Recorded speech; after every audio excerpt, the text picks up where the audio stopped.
Bienvenidos a un episodio más de El Interrogatorio y ahora tenemos a una persona sentada acá que yo considero un hermano, un amigo, un compañero de trabajo en su momento, una persona con grandes cualidades, con un gran corazón, muy capaz, muy arriesgado y realmente no lo digo porque esté acá sentado, sino porque realmente lo ha demostrado. John Zúñiga. ¿Qué tal? Gracias. Que todavía no me acostumbro al hecho de que me entrevisten, porque ya sabemos, 7 años en la televisión y usualmente todo el tiempo entrevistando, ¿no? Pues ese era mi trabajo, completamente aparte de ser productor de televisión. Suele ser como un Todavía es poquito raro, ¿no? raro, ¿no? Sí, sí, sí. Pero sí me gusta y más cuando se comparten historias y historias a lo mejor que son historias de vida que ayudan a otras personas a darse cuenta de que sí se puede, de que he visto de hecho algunos capítulos muy interesantes del interrogatorio y me siento así como el banquero acusado hoy para que me No, pregunten. realmente es más el nombre, pero tratamos Una de hacer plática, una una plática. plática Creo que ahorita. eso es la ventaja de este formato no tan televisivo, Sí, es real. cero televisivo incluso, que rompe esos esquemas y esa seriedad y eso que te Puede hace ser más chill, sentir. ¿no? Y de hecho la televisión creo yo que precisamente por eso es que te entume, por así decirlo, o te hace ponerte tenso porque hay muchas cosas que tenés que estar cuidando Ah, sí, milimétricamente, entonces es completamente. como que La gente se puede complicado. ofender rápidamente si decís algo que no se va, No no está alineado, políticamente correcto, ajá, o ajá. alineado a Sí, lo que sí. piensan, ¿no? Pero sí, es cierto. Me gusta también este formato de los podcasts porque creo que puedes compartir de una manera como más deliberada Sí. lo que sos, cómo sos, quién sos. Y es bonito, ¿no? Al final creo que darle a conocer a la gente tu historia, que a lo mejor no es una historia que pinta rosa todo el tiempo, sino una historia que tiene altos y bajos, como en mi caso, pues. Eso yo creo que de alguna forma llega a impactar a gente que cree que solo ellos están pasando por ese momento, pero no se dan cuenta que también detrás hay mucha gente que a lo mejor está pasando por procesos pues iguales. Mira, nosotros iniciamos con una medio dinámica y es preguntarle a ChatGPT acerca de la persona Ah, que ¿que tenemos quién es? acá. Entonces, A ver, ¿será que me ubica ChatGPT? sí, claro, dice, de hecho te pone una imagen y Ajá. dice, John Zúñiga, figura de la televisión nicaragüense. Oye. Posiblemente captado, dice, durante su participación en el Instituto de Cine y Televisión de la India. Ah, Dice, ¿quién es John Zúñiga? Es un carismático presentador de televisión y comunicador en Nicaragua, conocido por su estilo dinámico y creativo en pantalla.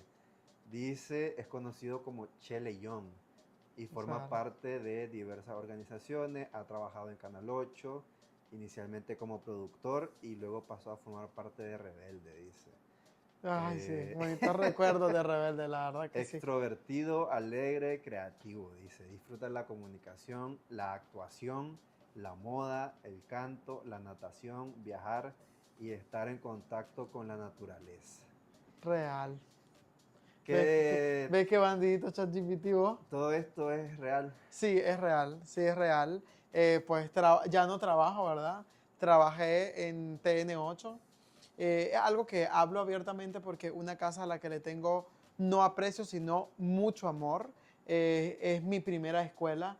Rebeldes TN8 para mí, por ejemplo, fue esa herramienta o ese trampolín que me llevó a conocer toda Nicaragua, que me llevó a conocer a muchas personas y que también me llevó a conocer algo sumamente importante, y es la capacidad que tenía John Zúñiga para poder hacer televisión. Porque mira, de pronto yo siento que la gente que hace noticias no va, y esto sin desvalorizar o minimizar, porque también es un gran Sí, trabajo, sí, ¿no?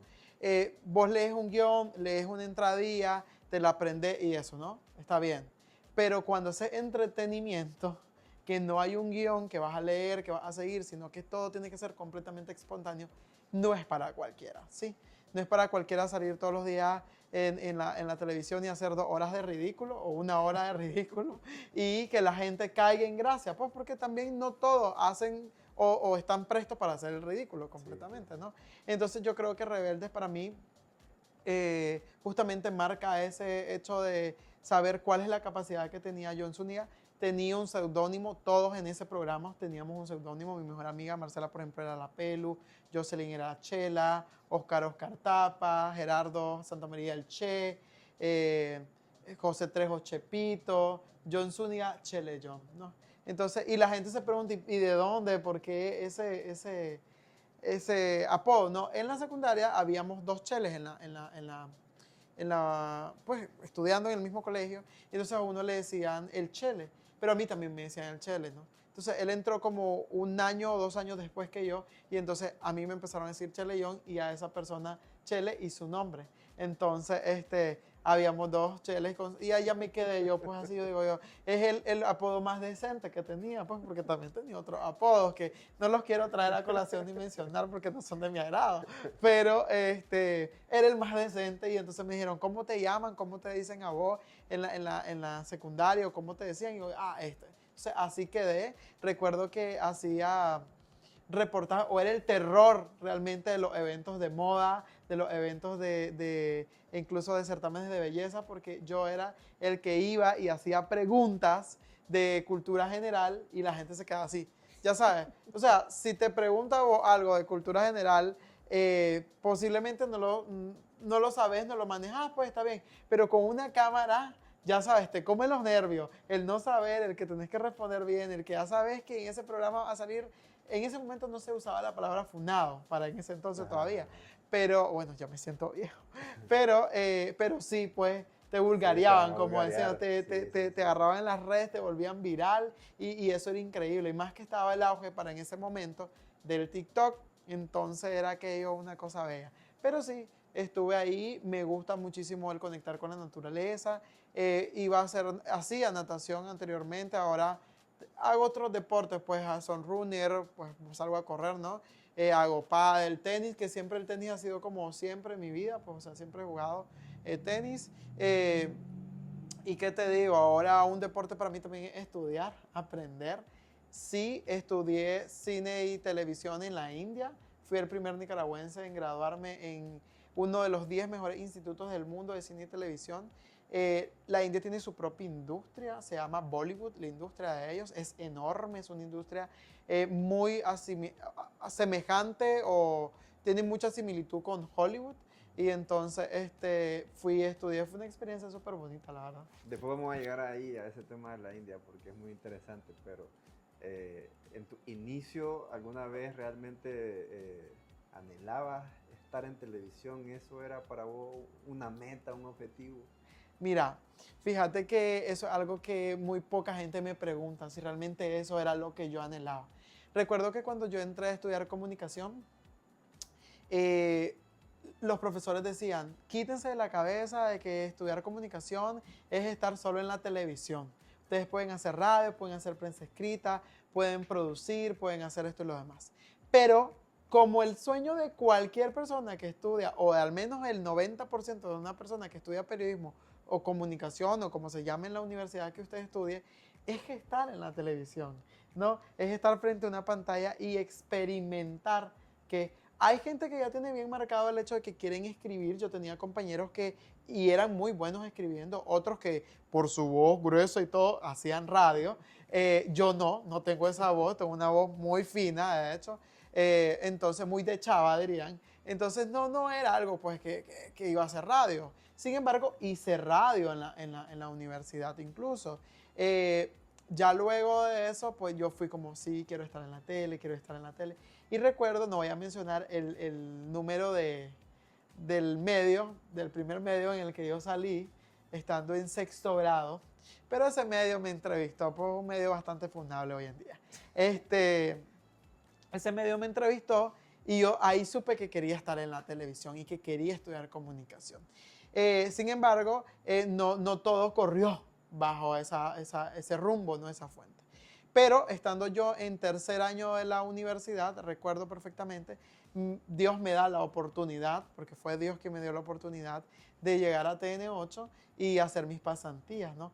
Pero siendo pasante, vos sabés, vos fuiste también pasante y es, no como dice la gente, pasar el café, sacar las copias. No. Te toca, pues a veces te toca, ¿no? Pero no siempre eso. Al menos nosotros que tenemos en común, tuvimos un jefe que siempre nos hacía ver como como ustedes no son pasantes, ustedes son parte de esta empresa, apropiense. Y yo recuerdo que aprendí a editar, a hacer guiones, iba a la gira de los mercados en ese entonces, hacía muchas cosas, ¿no? Pero para responder esa pregunta, sí, yo anhelaba estar en la televisión, pero me enamoré de algo más profundo, algo más grande, algo que requiere como de mucha astucia, de mucha sabiduría también, de mucha inteligencia y de todo, sobre todo de creatividad, y es producir, porque no es para cualquiera ser productor de televisión.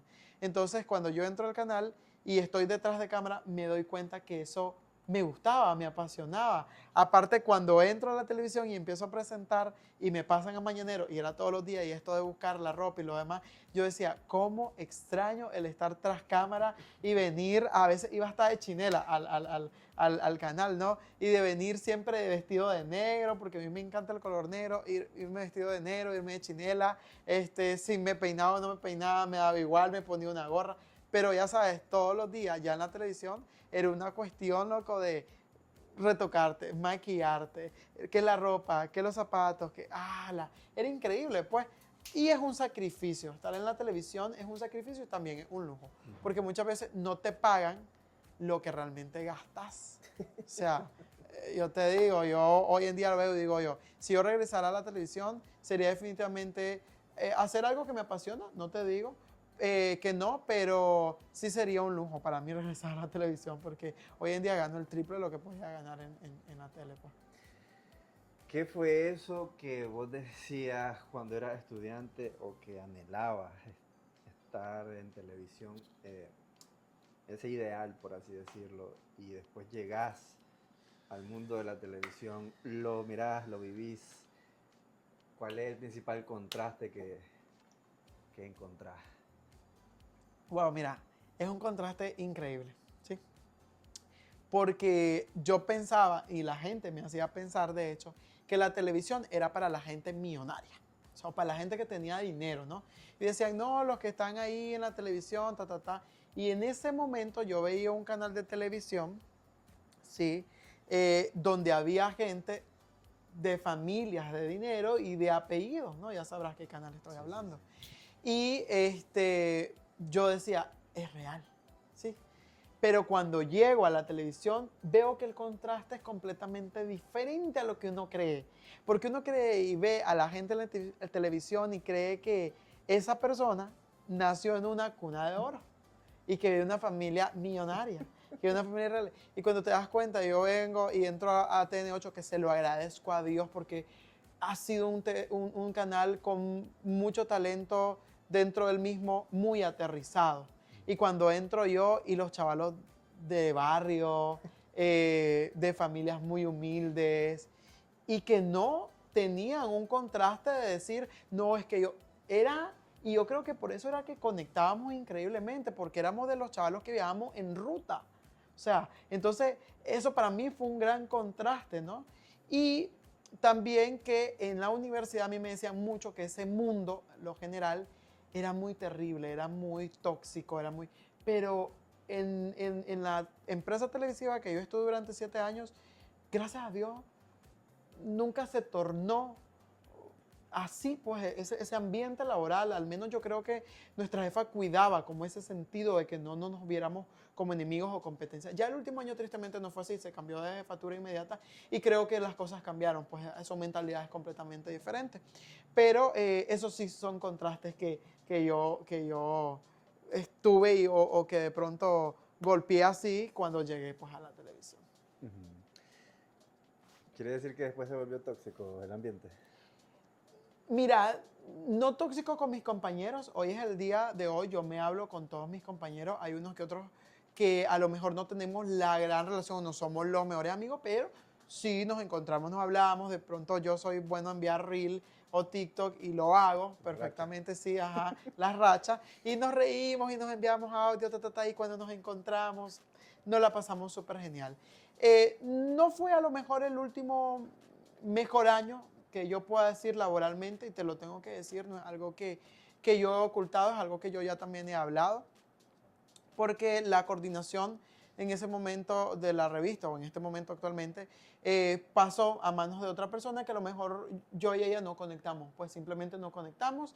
Y yo creo y siempre he dicho que para mí hay algo que no es negociable y es la paz. Y yo te cuento, y esto es algo que primera vez voy a hablarlo, no lo he hablado en ningún otro podcast ni nada. Yo, en el año, porque yo renuncié el año pasado, en octubre, todo el 2024 para mí fue una montaña rusa enorme, ¿no? A inicios de año o a finales de año del 2023 se va la persona con la que había sido nuestra jefa por muchos años, ¿sí? Una persona que bien a mal nos pegaba 4 gritos y de pronto estábamos almorzando con ella, lo más normal, y era una mujer que nos defendía. Nos sentíamos que era una mamá, ¿no? La maléfica, ¿no? Que era nuestra mamá. Viene el 2024, en el primer mes del año, enero, ¿no? Cambian, ¿no? A esta persona, la ponen, y lo demás. Y creo que no hay una conexión ni con el equipo, ni nada de eso. Bueno, no había una conexión.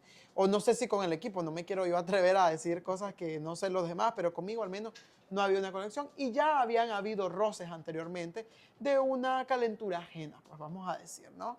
Entonces resulta, acontece y sucede de que yo trato de llevar las cosas en paz. Yo he sido muy profesional. Yo trabajé con vos 7 años, ¿no?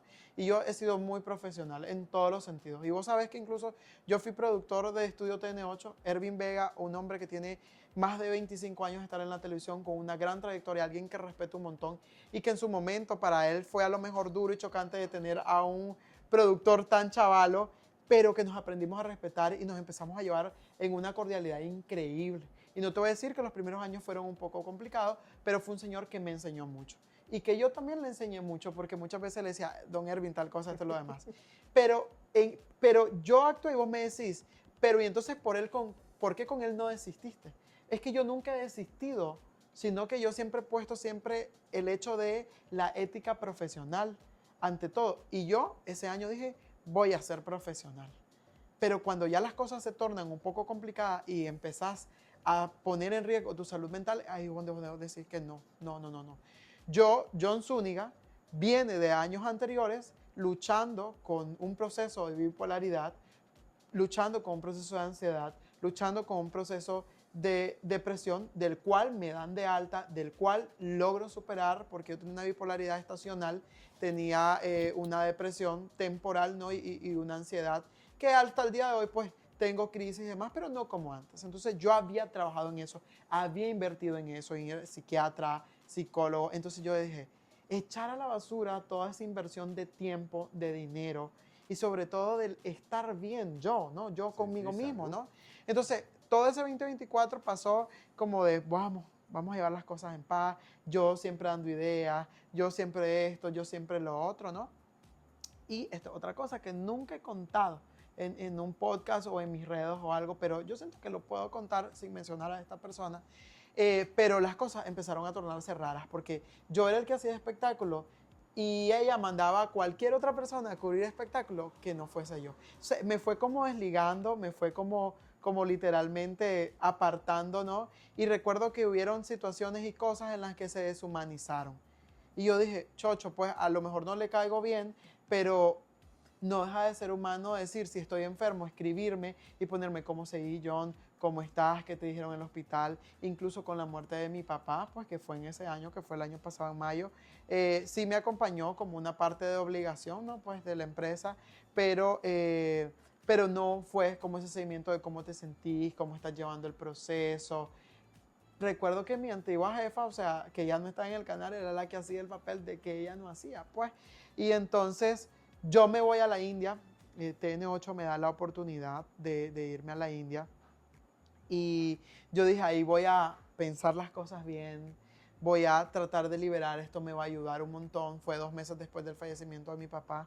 Yo voy, estudio y regreso con nuevas y grandes ideas, pero las cosas se siguen tornando de la misma manera. Y era una cosa de que si, por ejemplo, yo le decía algo a esa persona de pronto ya venía y me dejaba de hablar. y las orientaciones que me tenía que decir me las pasaba por tercero y eso no es maduro. Y entonces yo decía, no, ya no. Y llegué un día, me senté con el gerente y le dije, gracias por la oportunidad, Carlito, que es una persona increíble a la que respeto y quiero muchísimo. Y le dije, pues no, ya no es negociable, me quiero ir, voy a poner mi renuncia hoy, voy a hacer mis 15 días, porque no quiero que el John o el viejo John regrese. Yo tengo que ser consecuente con lo que yo predico, con lo que yo digo en redes sociales y más yo un futuro a nada de ser un profesional de la salud mental. Entonces, como psicólogo, como ser humano incluso, yo digo, la paz es algo que no debe de negociarse. Entonces, y yo me fui bien agradecido, yo le agradecí muchísimo a Juan Carlos en su momento, a Xiomara Blandino también, que estaba como directora de TN8, y yo les dije, me voy con un corazón agradecido. Y me fui por la puerta grande, y vos has visto que yo llego súper tranquilo con los muchachos, me reciben de maravilla. Yo ahí hice una conexión increíble. Yo creo que esto lo aprendí de Pablo Sandino, de no pelearme con la gente, de ser con todos cercano, de llevar una relación de cordialidad. Y mira, yo amo a las señoras de limpieza que me llevaban mi cafecito, al señor de seguridad, o sea, la de recepción, es que era una cordialidad con todos. Y eso fue lo que pasó realmente. Ay, qué pregunta, qué pregunta más dura esa. Si regresaría a la televisión o a TN8. A TN8. Sí regresaría. Sí regresaría, pero si hubiese un cambio, ¿no? Si hubiese un cambio, porque no podría regresar donde sé que se me hirió y donde sé que... Y no estoy hablando de TN8, sí. Se me hirió con la persona en específico, ¿no? Y sí podría regresar a hacer algo, ir presentar, no tener un compromiso directo, porque pues yo ahora estoy en otra etapa de vida, Dios me ha permitido estar en otra etapa de vida completamente diferente, en otra etapa profesional también, porque eso es lo que ocurre también en la televisión. Cuando ya sos productor, que es el cargo que mayormente puedes desempeñar, o sea, ya después de eso como que, ¿qué más puedes crecer? Pues entonces, claro, te abre puertas enormemente, no voy a decir que no. Y como te digo, yo hoy en día sigo con un corazón sumamente agradecido. ¿Cómo decidís, bueno, ya eras periodista, ir por una segunda carrera, pero no ligada o no directamente ligada al periodismo? A la comunicación. Porque normalmente lo que sucede es que cuando uno estudia periodismo, después marketing o algo pues relacionado a comunicación. Que la psicología pues sí lo está, pero es como otro ámbito. Ajá, sí, es sector salud, ¿no? Sí. Pues te cuento, mira, yo realmente no entré a estudiar psicología, yo entré a estudiar diseño gráfico, ¿sí? Entonces, estando en diseño gráfico en la universidad, me doy cuenta en el segundo semestre de la carrera que podés hacer una doble titulación, o sea, puedes llevar otra carrera sin pagar, o sea, pagando una sola mensualidad, pero tenés que tener el primer año aprobado con el 85%. Yo fui en mi primer año promedio 100, ¿sí? Fue el mejor estudiante de toda la universidad incluso. Entonces vengo yo y digo... Una amiga... Castrocito. Un poquito. ¿Cómo decía la Yulisa? Era castroso. Sí. Castrocera. Sí, era castrocito yo. Entonces, yo recuerdo que apruebo mi primer año y yo siempre quise estudiar psicología, ¿sí? Yo quise estudiar psicología porque yo había pasado, antes de entrar a la universidad, por un proceso de salud mental. Sí, yo estuve hospitalizado, estuve al borde, pues, de la muerte. Por un proceso de depresión que me llevó a sobreejercitarme. Estuve literalmente en coma, muerto, o sea, yo morí, reviví, Dios me dio la nueva oportunidad de vida. Y entonces eso para mí era como, pasé por ese proceso de ir a un psicólogo, de ir a un psiquiatra, de ir a terapia. Y yo dije, yo quiero ayudar a mucha gente que como yo no saben qué es la ansiedad, qué es la depresión, qué es un proceso de salud mental. Y entonces ahí la UAN tenía un año de haber aperturado la carrera y entonces yo dije al siguiente año yo me meto y solo aprobé mi primer año, ¿no? Y entonces me metí a psicología. Estoy actualmente ahorita a punto de terminar el próximo año, en los primeros meses del 2026, hago mi defensa de diseño y ya después solo me quedaría 1 año y 4 meses más, 1 año y medio, pongámosle, perdón, para terminar psicología. Entonces voy a salir doblemente licenciado, ¿sí? Licenciado en diseño y comunicación visual y licenciado en psicología. Y ya después la especialidad, pues ir viendo que se puede ir pues aumentando dentro del camino. Yo te digo, soy una persona que amo estudiar. Yo creo que la educación es la llave que abre grandes puertas y aparte es el mazo que rompe barreras, ¿sí? Que rompe las barreras de pobreza. Porque muchas veces la pobreza no es económica, sino que es mental. Y la educación, cuando uno pone un pie en una escuela, que hoy, gracias a Dios, es gratuito, es súper más fácil, todos tienen derecho a ir a la escuela, eso rompe definitivamente las barreras de la pobreza. Y de hecho eso es una buena pregunta porque la gente que te ve en redes sociales, al igual que vos ya lo mencionabas, la gente que ve la televisión cree que uno es de billete. Sí. Realmente John es de una familia adinerada. Millonaria no, es multimillonaria mi familia. Son bromas, no. Yo vengo de una familia que hemos crecido en un barrio muy querido, muy, muy humilde, ¿no? Pero como te digo, la humildad no representa pobreza, ¿sí? Sí, somos una familia que venimos de recursos económicos limitados. Sí, es algo que nunca he ocultado, es algo que no tengo pena, es algo de lo que me siento muy orgulloso porque hoy en día tenemos otra situación económica. Pero, Edson, yo te cuento, yo vengo de una familia donde el anhelo de comer arroz caliente con vinagre era el platillo gourmet, ¿sí? Yo vengo de una familia donde mi mamá se dejaba de comer su pan por compartirlo con sus hijos. Entonces, no vengo de una familia adinerada, vengo de una familia esforzada, de una familia que ha salido adelante justamente porque ha puesto como esa entereza, ¿no? De venir y de alguna otra forma querer crecer, querer cambiar, querer salir adelante.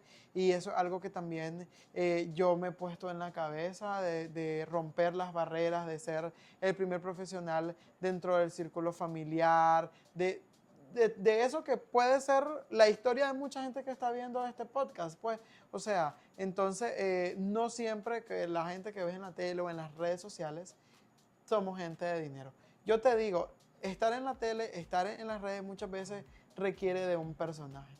No es que no seamos auténticos o iguales, no. Requiere de un personaje. ¿Y por qué requiere de un personaje? Porque muchas veces te toca hacer publicidad no estando bien emocionalmente o no estando bien de salud y tenés que meterte en el papel. Entonces, igual ocurre, ¿no? Eso es como, a ver, yo vivo en una casa humilde, pongámosles, ¿no? En una casa humilde y que a lo mejor esa casa humilde no tiene la cocina más bonita y me contrata una marca de cocina, vos no vas a presentar eso en una publicidad. Claro. Vas donde un amigo o una amiga que te presta la cocina a la casa para verlo, ¿no? Mucha gente a veces critica o me pone eso como, ¿por qué no grabas en tu casa? Yo no grabo en mi casa realmente por una situación de privacidad, por una situación de seguridad, incluso también, porque yo recuerdo que antes era muy abierto a esto, de grabar, incluso en mis inicios de la televisión iba, grabamos sketches, esto y lo demás, pero vos sabes que hubo un momento en el país donde intentaron, ¿no? Como desestabilizar la paz de Nicaragua y eso de alguna forma en redes sacaban cosas y esas cosas, entonces yo creo que cuido mucho a mi familia en ese sentido porque siempre hay gente como malintencionada, aparte tengo una hermana que es menor de edad, que es una jovencita adolescente, entonces yo trato como de que ellos también tengan su privacidad y de no hacerlo. Mi mamá aparte no es como dadas las cámaras, yo creo que soy muy lo contrario a mi familia.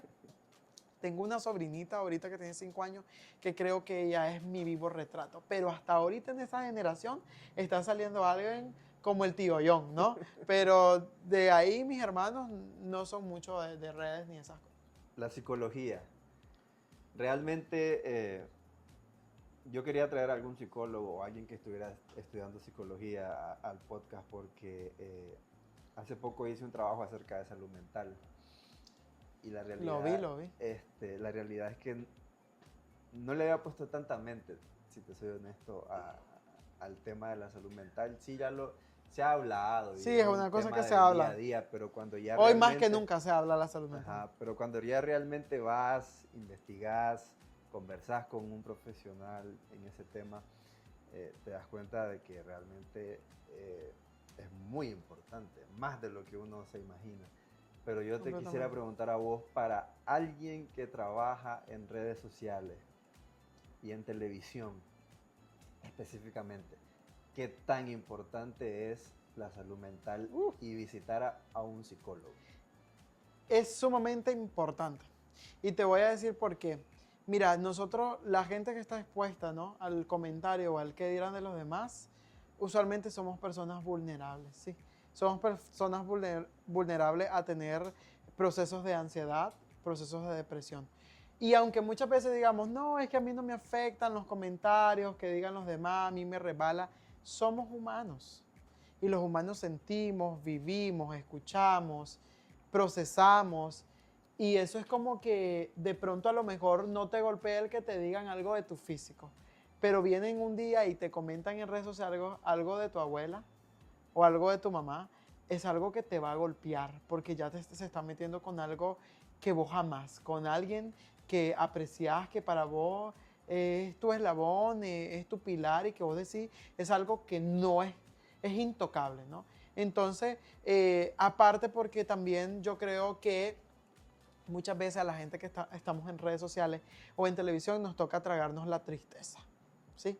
Y que el mismo trabajo te da pie a que simplemente mostré una cara bonita, ¿sí? ¿Y eso es reprimir? Sí, eso es reprimir. Mostrar una cara bonita, sonreírle a la cámara y decirle a la gente, buenos días, levántense con todo el ánimo hoy, cuando realmente vos no tenés ánimo.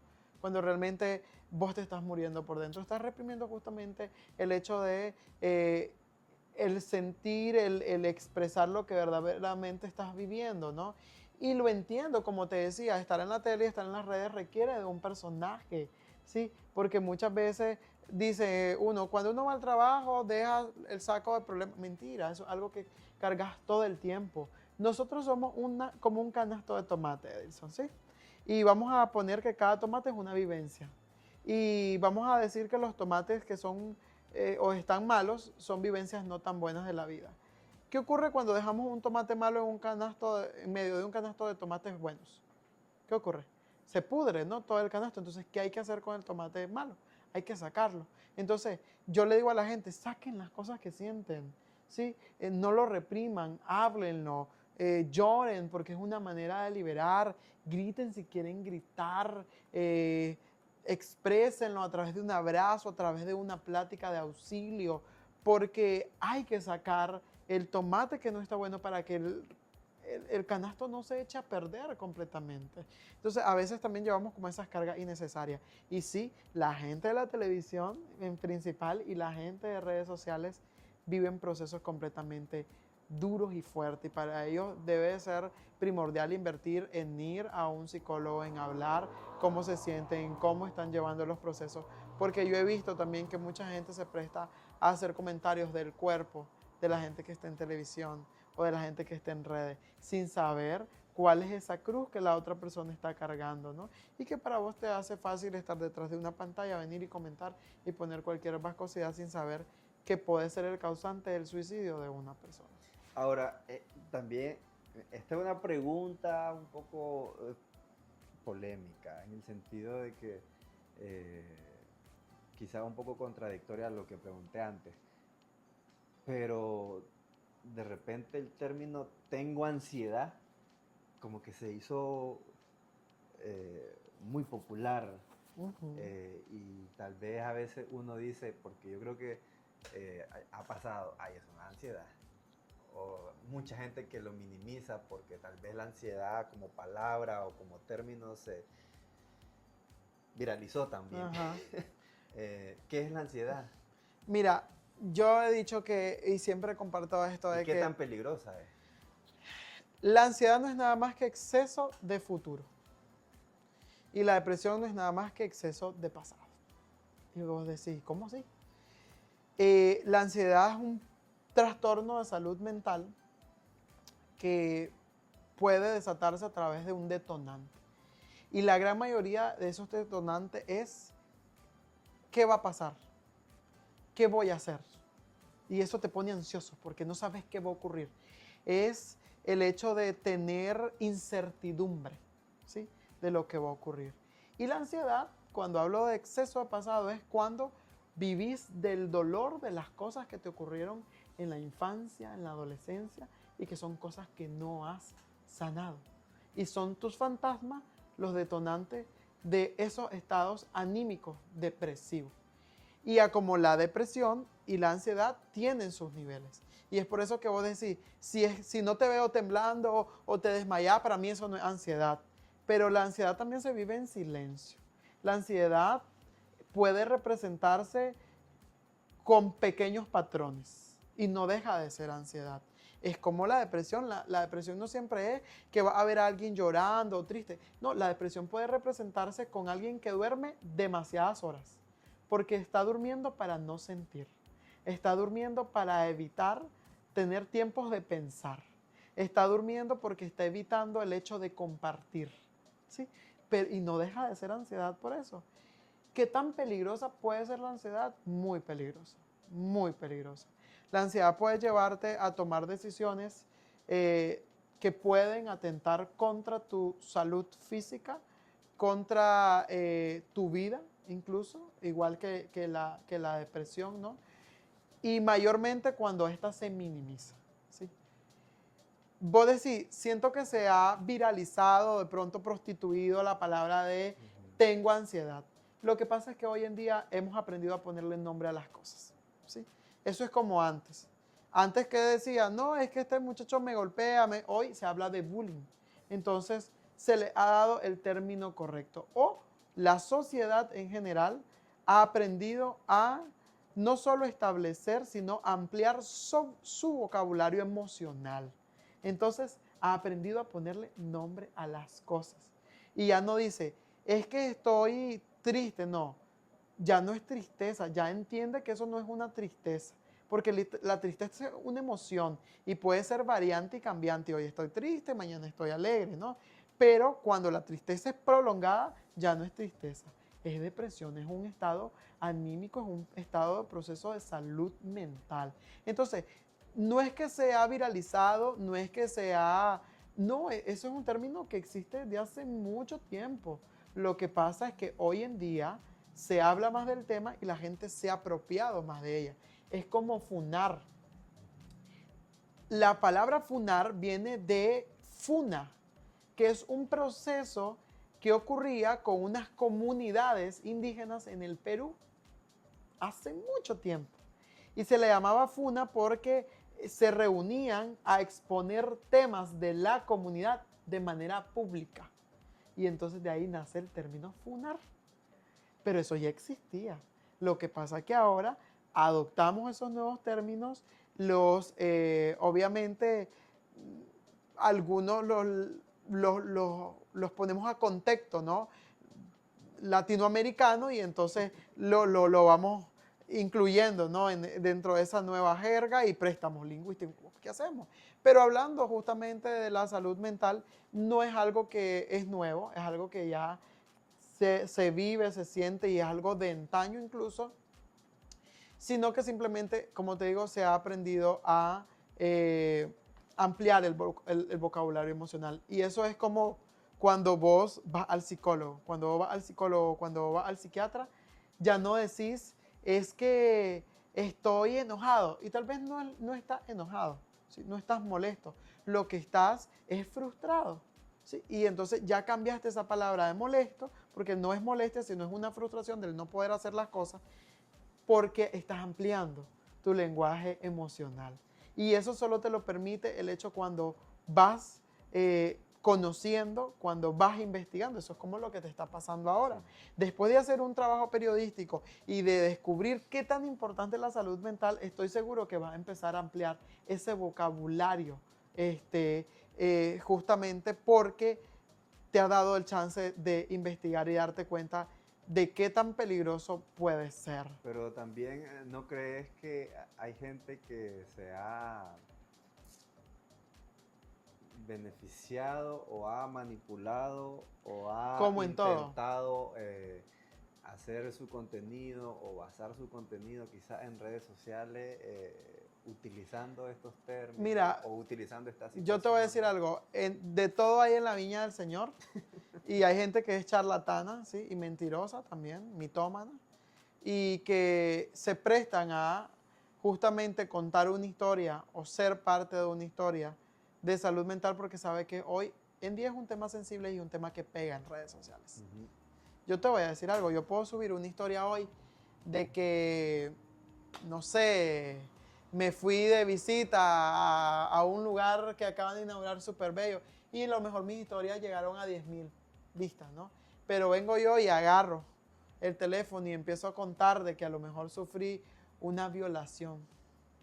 Aquello se va a ir Viral. porque a la gente le gusta el morbo. Y entonces hay gente que se aprovecha de eso.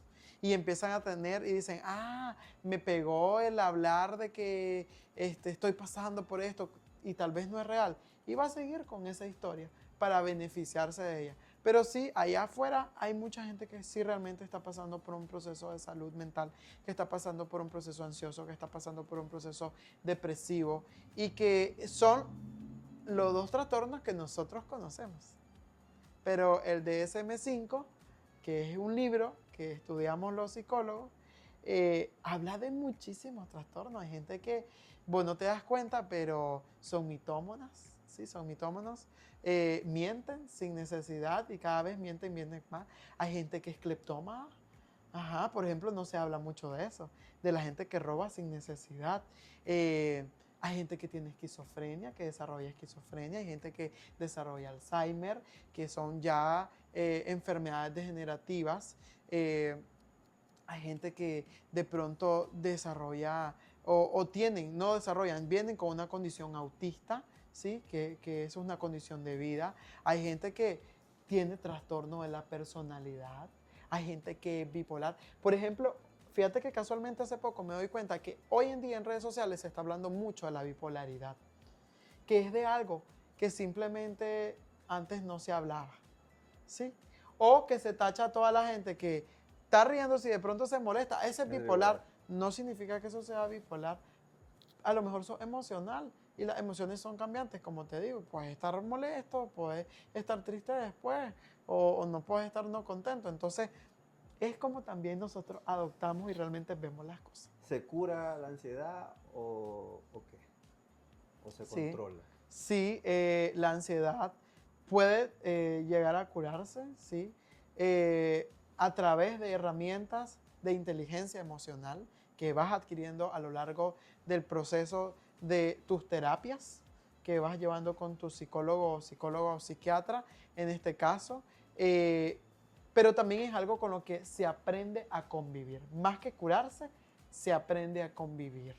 Y puedes pasar muchos años con no tener una crisis de ansiedad, con muchos años, pero no significa que un día no vayas a tener un detonante y que vayas a sentirte nuevamente en el hoyo. La salud mental es como una montaña rusa, ¿sí? Hoy puedes estar abajo, pero mañana estás arriba. Yo siempre le digo a la gente que así como llega a su pique, la ansiedad tiene que bajar. ¿Sí? Así como todo lo que sube, tiene que bajar. Igual en los procesos ansiosos, ¿sí? En los procesos, perdón, depresivos. Igual, puedes sentirte al borde de que ya no quieres vivir, pero también puede de alguna otra forma. Yo soy un claro ejemplo. Yo, como te dije, en el 2021 pasé por un proceso de salud mental. Fui al psicólogo, fui al psiquiatra por 2 años, me dieron de alta y hace poco, casualmente que me enfermé de dengue, pasé por un proceso de casi 2 semanas de estar o de sentirme triste, vacío, con una incertidumbre y sin saber por qué. Porque me está yendo bien, tengo familia, tengo amigos, pero como te digo, es a veces la salud mental una montaña rusa. Pero yo ya aprendí a reconocer de qué va, qué me puede causar, qué es lo que no estoy haciendo bien.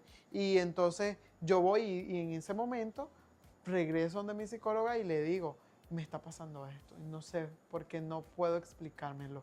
no sé, y entonces ya el psicólogo viene y dice, bueno, recuerda esto, lo otro, cuánto ha avanzado, y va y te vuelve a recordar esas herramientas de salud mental, esas herramientas de inteligencia emocional que te ayudan a volver y a decir, sí, es real. Y a veces, aunque entramos en un sentido de decir, no sabemos por qué nos están ocurriendo las cosas, realmente allí logramos encontrar el por qué nos están ocurriendo las cosas. A veces hay preocupaciones en la vida que te detonan ese tipo de sentimientos de sentirte triste, vacío, angustiado, porque no sabes qué va a pasar el día de mañana, que cómo te va a ir, cómo te van a tratar en ese nuevo trabajo, que si no te van a correr al mes, que si tomaste una buena decisión haber dejado esto por lo otro. Y miles de cosas que te puedo seguir mencionando que pueden atravesar las personas. Y muchas veces la ansiedad y la depresión tienen que ver mucho con las heridas de infancia, ¿sí? Con cosas que no se han sanado de infancia, ¿sí? Abandono de los padres, ausencia de los padres incluso, violencia psicológica, física, sexual, cosas o de temas que nunca se hablaron en familia y que 20 años después pueden repercutir en la salud o en el estado emocional de alguien. La gente piensa que si es psicólogo, entonces no tiene problemas de salud mental. Mira, Si es doctor, no se enferma. No se enferma, no, pero... Pero me gusta el caso, fíjate. No, yo te digo, yo para poder atender a mis pacientes, yo tuve que aprender a ser paciente, ¿sí? Todavía no estoy en ese proceso porque me falta pues año y medio para terminar la carrera y empezar ¿no? a atender, pero sí, ya vas desarrollando diferentes prácticas en diferentes áreas y te digo, yo al menos no entré a la carrera a estudiar para entenderme a mí, porque eso es un grave error. Ya así cuando alguien viene y entra a estudiar psicología y dice, yo entré a estudiar psicología para atenderme en mis propios problemas o para entender, no, eso ya está, no lo estudias. Porque la psicología es para comprender a los demás, ¿sí? Y hay un código, incluso yo no te podría atender porque vos sos mi amigo, no tenemos una estrecha amistad y nos conocemos, ni tampoco a mis familiares. Entonces, pero los psicólogos necesitan ir al psicólogo también porque es un círculo en el que muchas veces vos también te cargas de las cosas que llegan y te cuentan tus pacientes. Porque decime, ¿cómo no cargarte cuando tenés un paciente que te dice, mañana me voy a suicidar? O no quiero vivir más, no quiero vivir más. Y por más que lo traté, por más terapia, por más ejercicios, por más herramientas de inteligencia emocional que le dé, esta persona no mejora. Y sabes vos que también humanamente esta persona está viviendo una situación deplorable porque viene y te cuenta y te dice que lo violan o la violan y vive situación de violencia, que su mamá no la quiere, su papá no lo quiere y que vive realmente una vida caótica. Y vos decís, ¿cómo le digo yo a estas personas que las cosas van a mejorar cuando realmente no van a mejorar en su familia porque su familia no está presta a como él en pasar un proceso de terapias, ¿no? De mejorar, de poner de su parte? Y vos decís, ¿cómo cargo yo con eso? También necesitas liberarlo, también necesitas soltarlo. ¿Y qué mejor psicólogo aquel que fue paciente? Porque sabe cómo es vivir ese proceso. Sabes de la experiencia también que no todo es de la noche a la mañana. Que no es decirle, todo va a estar bien, tranquilo, que sí todo va a estar bien, pero no en el momento, no mañana. Es un proceso y los procesos no son de un día para otro, son de meses, son de años, es de tiempo, es de espacio y sobre todo es de la voluntad que tenés vos para superar ese problema que estás enfrentando. Perfecto, excelente. Me gustó mucho esa parte de la conversación, pero ahora tengo que saltar a otro tema y es la India. Ay, mi proceso en la India. Mi proceso en la India. Es que pasé un proceso en la India, te vas a reír. Son cosas que también nunca he hablado abiertamente. Primero,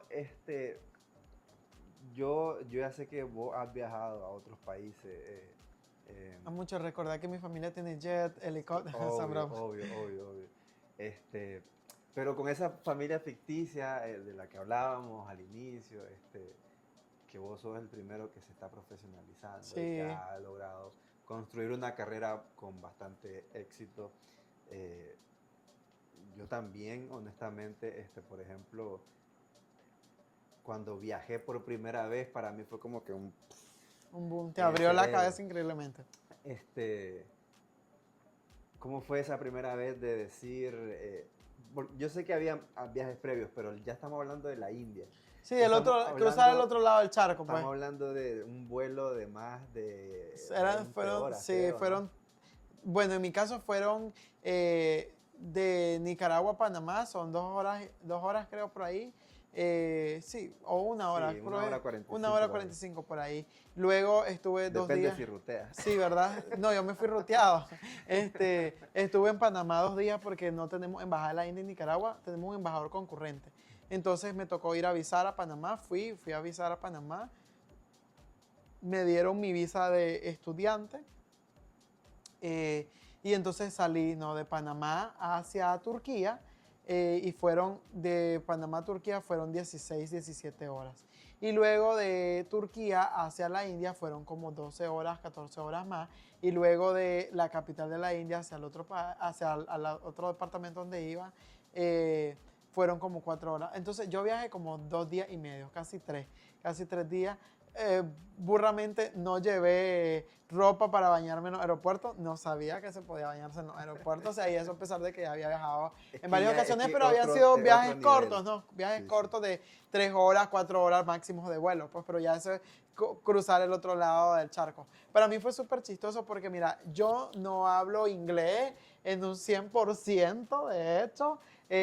Yo podría decirte que sí, entiendo muchísimo el inglés, pero yo hablarlo no es algo, ahorita de hecho estoy iniciando, ¿no?, un curso de inglés intensivo porque sé que es algo importante. Y me fui a estudiar y me aventuré a irme a un curso en inglés sin hablar inglés. Entonces, fue como una cosa bien increíble. Yo recuerdo, te voy a contar anécdota. Bueno, yo te escribí a vos, Sí, de hecho, sí. porque vos habías previamente viajado a Rusia, creo Cuando yo. vos estabas en la India, yo estaba en Rusia. Ajá, cuando estamos en paralelo, sí. Sí, estamos Sí. en paralelo. Vos estás en Rusia, yo estaba en la India. Y recuerdo que, o sea, ¿Qué plática? era, ¿Qué nivel sí, económico, adquisitivo? adquisitivo, ¿no? Yo increíblemente, era mi primera vez en un aeropuerto como Estambul, o sea, Precioso. de maravilloso y enorme. Me perdí. Yo lloré en ese aeropuerto, me perdí. Yo le escribí a Elson, ¿y cómo hago? Que no sé qué, y que digo, que no sé qué. Y me encontré unos colombianos. Ahora que también, perdón que te interrumpa, pero tuvimos la experiencia de viajar solos a lugares tan Solito, lejos. enorme, sí. Entonces, por ejemplo, yo recuerdo también cuando yo llego a Estambul, en ese viaje a Rusia, que yo decía, ¿y ahora qué hago? O sea, yo me bajo del avión y ¿para dónde agarro? Y esos aeropuertos son tan grandes que tienen su área para vuelos locales y para vuelos internacionales. Yo ya iba metido para los vuelos locales. Dios mío. Hasta que dije, no, esto está raro. Entonces pregunté y me dicen, ya. Y yo también tengo la debilidad, porque lo es realmente, De no hablar inglés al 100%. Me pasa lo mismo, yo lo entiendo, pero comunicarme... es que es algo que no practicamos todo el tiempo. Exactamente, pues. como no lo Porque yo te voy a decir algo, yo después de estar 3 semanas en la India ya hablaba inglés. Es curioso porque igual, o sea, ya estando en el lugar, como que tu cerebro dice, bueno, espérate, voy a ir a buscar, la necesidad. voy a ir a buscar todo lo que aprendiste. O sea, yo recuerdo que literalmente construía la palabra, o sea, o la oración. En realidad yo iba y yo, one chicken combo o one combo chicken, yo ni sé ni cómo lo decía de atrás para adelante. Es todo, que perder el miedo porque estás sobreviviendo. Sí, exactamente, ya la gente, y lo que más me alegraba es que lo entendían, pues, y que me daban mi combo de pollo. Y yo siempre decía, no es spicy, please, no es spicy, o sea, no, que no tuviera chile. Y entonces, y ellos, no, spicy, no problem, no está spicy. Y yo entendía como cosas y también decía como cosas también. Y recuerdo que era lo más difícil para mí de pronto, porque en el curso cuando me ponían y me decían, Johnny, ¿usted qué opina? Pues, y yo, nothing, thank you, todo bonito, todo bien. Yo concuerdo con el que Pero hablaste. yo tuve la bendición de tener una compañera de Perú, que era la única que hablaba español, entonces ella era mi traductora.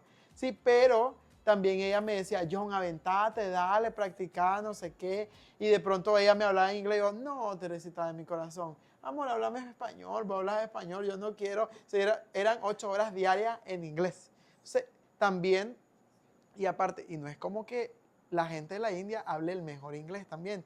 Eso es completamente complicado. Y como te digo, regresando, en el aeropuerto de Estambul yo me pierdo y unos colombianos fueron los que me ayudaron, ¿no? A tomar como mi puerta. Y qué recuerdo, ¿no? Que me pasó eso, por ejemplo, de que no me bañé en esos 3 días de viaje, que me perdí. Cuando llegué a la India, sí, yo digo, Dios mío, ¿qué hice? ¿Cómo voy a hacer? ¿Cómo voy a hablar? Le escribí en el traductor a la persona que me fue a recoger y le dije que había comido algo en el avión y que me había dado una alergia y que había perdido la voz, que no podía hablar, que le iba a hablar por chat, pero era mentira. Era para no hablar en inglés. Era para no hablar en inglés. Y él, ok, no problem. Y ahí ya me escribía y cosas. Y recuerdo que le dije eso, se lo enseñé a él. Y en el mismo hora de vuelo que me recogieron a mí, habían recogido a 2 muchachos más de otros países que hablaban meramente inglés. Y entonces, y ellos preguntándome, hello, nice to meet you. Y yo, no tengo voz, no tengo voz, y ya le explicó el otro. Pero yo me estaba muriendo de la risa porque digo yo, lo que hace uno para poder sobrevivir en esta instancia. Pero logré terminar, entendí porque también eran muchas cosas de las que estaban muy cercanías. Y como te digo, porque la gente de pronto va a decir, pues es como la gente de hater. Y entonces, ¿cómo te graduaste? Porque tenía esa compañera que al final los del instituto le pidieron pues que me apoyara No, cuando no entendía. Pero además que hoy en día esto es tu sí, idioma en yo ponía mi celular y él me iba traduciendo todo lo que iba diciendo el profesor. Pues. Choque cultural, la India. Ay, increíble.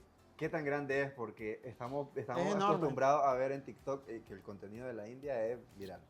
Sí, por su comida, más que Por todo su en la calle. comida. ¿Es real esto? Sí, es real. Es completamente real. La gente cocina con los pies. O sea, te sirven la comida con las manos. Es bien insalubre en ese sentido. Pero es como ciertos actores, ¿no? Hay una realidad, hay un contraste enorme. Yo te digo, o sea, choque cultural mucho, la comida, la forma de vivir, la forma de pensamiento ¿Cómo también. hiciste con la comida?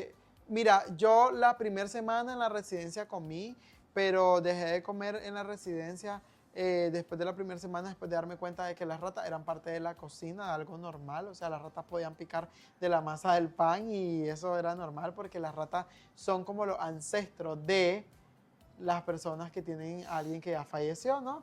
Y, por ejemplo, después de eso ya empecé a comer en restaurantes internacionales o Michelin, pues, y entonces era carísimo. Yo recuerdo que en lo que más gasté en la India fue en la comida, y no porque la comida fuera cara, porque es bien barato, fíjate, la India es súper barato, pero era porque teníamos que comer en lugares, al menos yo, donde no hubiese como especies de la India, o en las cadenas internacionales, pues en muchas de ellas, de KFC, pizza, estaba Pizza Hut también allá, había muchas, ¿no? Comidas rápidas, pues, entonces era como lo normal. O de pronto encontrábamos lugares muy buenos, ¿sí?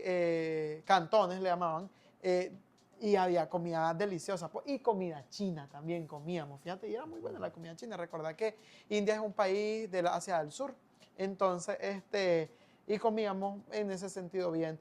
Pero recuerdo que una vez fuimos a una excursión, una de las semanas, a un lugar que se llamaba Bolpur, y no había nada de eso. Era un pueblito de verdad. Yo me la sufrí. O sea, yo en 2 días no comí más que galletas y jugos, porque la comida era como la ves en TikTok. O sea, solo de esos lugares encontraba. Entonces, en esa parte fue dura. Yo, cuando vine a Nicaragua, vine con un sajino, pero mira que pasó como 2, 3 meses para que se me quitara. Evidentemente por las especies que consumí y por la convivencia. Voy a un lugar y un olor a cúrcuma, pero también estaba el otro contraste de la situación.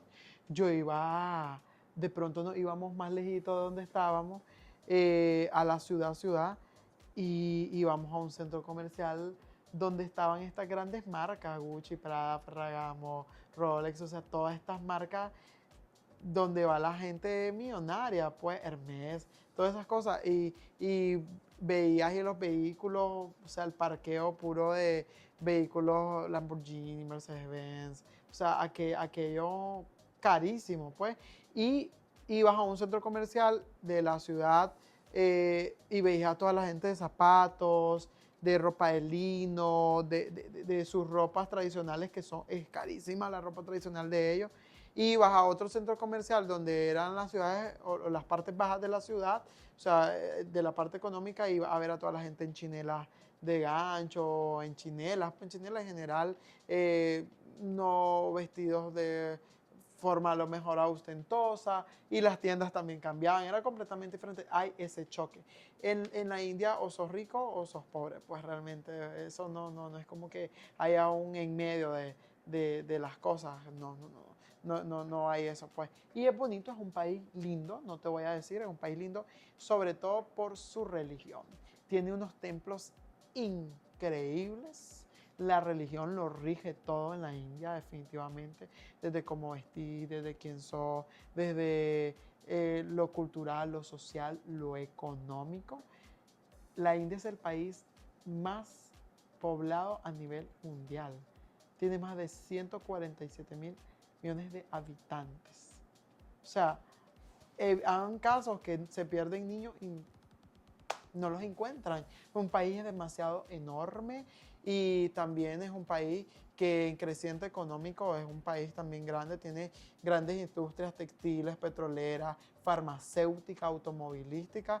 Las motitos taxis allá son el pan de cada día, pues, o sea, les dicen tuk-tuk, así se llaman las tuk-tuk. Y es increíble, increíble, tiene lugares preciosísimos, increíble, pero como te digo, también hay ese contraste de realidad increíble. ¿Sufriste discriminación en algún momento en la India? No por la gente de la India, sino por una entidad religiosa. Fui de visita a la casa de la Madre Teresa Calcuta y me dijeron que por ser nicaragüense, que los nicaragüenses no eran bienvenidos. ¿Sí? Entiendo que por una cuestión y un contexto, ¿no? Que luego, hasta que yo vine acá, me di cuenta, yo estaba lejos de eso, del que había un contexto, un trasfondo de ello. Entonces, yo dije, bueno, era por eso, pues. Tampoco es como que yo sea católico, porque no lo soy cristiano evangélico, pero sí fui porque unos compañeros querían ir, y porque ahí en esa casa, yo estaba en Calcuta, en la ciudad, la Madre Teresa de Calcuta, donde ella había hecho todas sus obras, y estaba en la casa de ella, que es un museo, sus restos. Obviamente la gente va, le reza y todo eso, o sea, entonces, solo esa parte, pero de ahí la gente no es como que ponga mucho de verte, no, es más, se sorprenden cuando ve a alguien, usualmente ellos son morenitos, ¿no? Y ven a alguien es blanca, a lo mejor tenía compañeros que también eran súper blancos de color de otros países, y también eran más famosos, sí, los que eran de África, fíjate, los que eran de color tez morena, pero bien fuertes, ¿no? O sea, y vieras cómo les pedían fotos a la gente de África. Yo digo, increíble, ¿no? Pero obvio, porque casi no ven ese tipo de personas en su país. Y te digo, nosotros íbamos por la calle y nos veían al vistazo de que no éramos de la India, y nos preguntaban, hello, ¿de dónde son? Y ya nosotros, de diferentes países, I am from Nicaragua, ya otros decían, I am from Syria, I am from, no sé, Perú, I am from Ghana, o sea, habían de varios países, éramos 27 participantes, y los 27 participantes éramos de 27 países distintos, no se repetía ninguno. Yo viajé solo, pues, entonces en representación de Nicaragua. Fue increíble ese viaje, yo creo que me lo llevo en el corazón. Volvería a la India. Volvería a la India, hoy en día ya más preparado que nunca, sabría qué llevar y qué no llevar, ¿Qué comer y qué no qué comer? comer y no comer, y sé cómo es, el dinero se llaman rupias, esa es la moneda, rupias, y vos te sentís millonario porque $100 son como no sé cuántos miles y miles y miles de rupias, y entonces, fíjate que yo compré miles de cosas de plata en la India porque era baratísima, la plata era baratísima, o sea, con $100 te comprabas, no sé, como 10, 15 anillos, cadena, y con $100 hacías charanga, o sea, para comprarte plata 9.25. Y sí, hay cosas, por ejemplo, la ropa, la que nosotros usamos como camisetas, jeans, todo eso, requete barato. Los tenis, baratísimo. Ya si comprabas ropa de la que ellos usaban, que son las ropas tradicionales, sí, ya son caritas. Yo compré 2 camisitas y me quedé sin viático de una semana. Sí, arriba de los 200 y pico, $300, sí, una camisa. Ya para ir cerrando, porque podríamos pasar hablando y hablando y hablando. Horas y horas y hablando horas. y hablando. ¿Qué más? Voy a hacer la pregunta de revista. ¿Qué depara o qué viene para John Zúñiga? Ay, qué nervio. No, Yo quisiera encontrarme una persona que me mantenga. Mi principal meta es... Principalmente que sea muy pudiente económicamente, que me ponga mis negocios o que me invente un cargo en su empresa. Por simplemente ser la pareja del dueño de la empresa. No, hombre. Yo creo que para John, yo creo que yo tengo una promesa de parte de Dios y es un futuro increíble, maravilloso, siempre y cuando esté tomado de la mano de Dios. Yo creo que para mi vida se vienen tanto como procesos, porque para poder alcanzar el éxito tenés que pasar procesos. Y espero tener la fuerza de Dios de poder sobrellevar estos procesos. Y yo sé que lo que se viene es grande, terminar mis carreras, lo principal, terminar mis carreras. Yo quiero desarrollar un proyecto de salud mental en Nicaragua y que este proyecto también dé pie para viajar a otras naciones. Yo tengo un sueño y es ser un speaker mundial, ir por todo el mundo hablando de mi historia y también entrelazando la psicología, la comunicación, el neuromarketing, todo esto en un solo sentido y poder ayudar a mucha gente a salir adelante y que se den cuenta de que sí se puede a pesar de las limitantes, porque las limitantes pueden ser económicas, pero cuando desaparecemos las limitantes mentales es cuando logramos avanzar, logramos romper esas barreras. Posiblemente en unos años pueda regresar a la televisión, es algo que no descarto. Muchos proyectos en redes sociales y muchas cosas que diría un compañero de clase. ¿Cómo me veo de aquí a 5 años? En las manos de Dios. ¿Qué? Pero no hay nada de amor ahí en esos planes. Es un tema muy importante, pues a lo mejor este podcast puede ser para que la gente envíe su CV, porque llevo 4 años soltero. Yo siempre digo, no sé qué pasa, qué ocurre, por qué, qué onda, que la gente, seré yo, no, soy feo, yo realmente, ¿cómo? No. Es porque no agarro ni la hora del celular, o sea, es increíble, y me dice la gente, pero ni agarre, nada, no me sale nada. Entonces, si se da, estoy abierto. De hecho, yo quiero que se dé. Yo digo, ya 4 años me gustaría vivir una experiencia nuevamente de amor y de amor bajo la madurez que tengo hoy en día y bajo ese concepto bonito de amor que es cuidarse, que es respetarse, que es compartir, que es apoyarse, ¿no? Pueda ser, no sé. Tal vez. Que sabemos, la próxima vez que venga el interrogatorio, John Zúñiga me dice... Estoy casado. Me voy a casar. Te invitaré, seré en Europa. En los comentarios ahí. En los comentarios ahí. Síganme en mis redes, @JohnZúñigaOff en Instagram y en TikTok también aparezco así. Y ustedes me dejan ahí un mensajito y yo veo si el prospecto cumple los parámetros. Perfecto. Gracias, Edison. Gracias a vos. Y ya saben, síganlo, seguramente ya lo han visto, si no lo han visto, espero que sigan su contenido porque es muy divertido, es muy... Voy a volver con mi, también. ¿cómo se llama? Con mis historias de la vida que algún día tendré. Buenísimo. La gente me lo pide siempre. Y pues suscríbanse, ya saben. Suscríbanse ya, mis amores, ¿por qué dudarlo?